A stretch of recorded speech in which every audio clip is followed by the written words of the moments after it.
boleh sedikit untuk Kompas TV kita berbincang sebentar. Pak Zaid juga boleh bergabung dengan Kompas TV. Pak, tadi saya sedikit sudah spill begitu ya ke penonton Kompas TV bahwa akan ada yang berbeda dalam persidangan kali ini, bukan hanya mendengarkan JPU tapi juga akan ada eksepsi yang disampaikan. Poin-poinnya apakah spesifik soal kejanggalan-kejanggalan yang terjadi, Pak Zaid dulu? Ya, tentu dalam menerapkan aturan itu sesuai ketentuan hukum pidana harus ada aturan tersebut terlebih dahulu sebelum orang dikenakan pidana. Dalam Undang-Undang Tipikor dinyatakan secara jelas aturan-aturan apa saja yang masuk dalam kategori korupsi dalam tindak pidana korupsi. Nah, karena Pak Tom ini dalam dakwaan ternyata tidak ada perbuatan dia yang melangsung terhadap Undang-Undang Tindak Pidana Korupsi. Yang ada adalah perbuatan melawan hukum dalam konteks Undang-Undang Perlindungan Petani dan Pangan.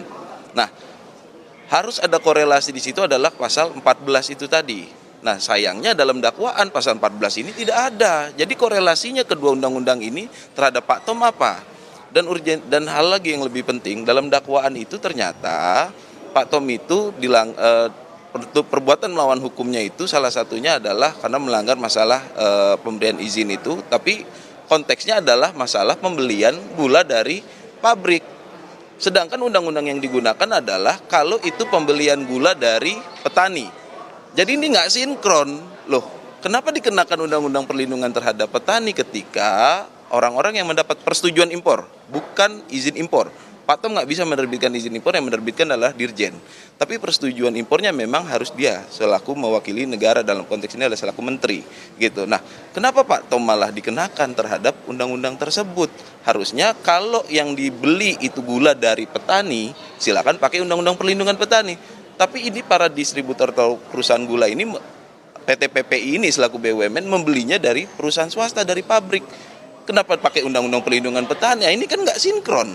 Ya, ini yang kita bilang ini sangat dipaksakan perkara ini. Betul, salah satunya. Selebihnya banyak kejutan lagi nanti. Oke, baik. Nah, terakhir, ini kan juga informasinya akan ada tokoh dari mantan Gubernur Jakarta yang akan datang, Pak Anies Baswedan. Nah, itu apakah terkonfirmasi tetap akan datang? Itu kebutuhannya apa? Apakah untuk memberikan dukungan atau menjadi saksi atau seperti apa? Ya, beliau sudah konfirmasi hadir dan on the way sebentar lagi sampai. Beliau hanya sebagai sahabat. Ya, sebagai sahabat tentunya dalam suka dan duka selalu bersamalah.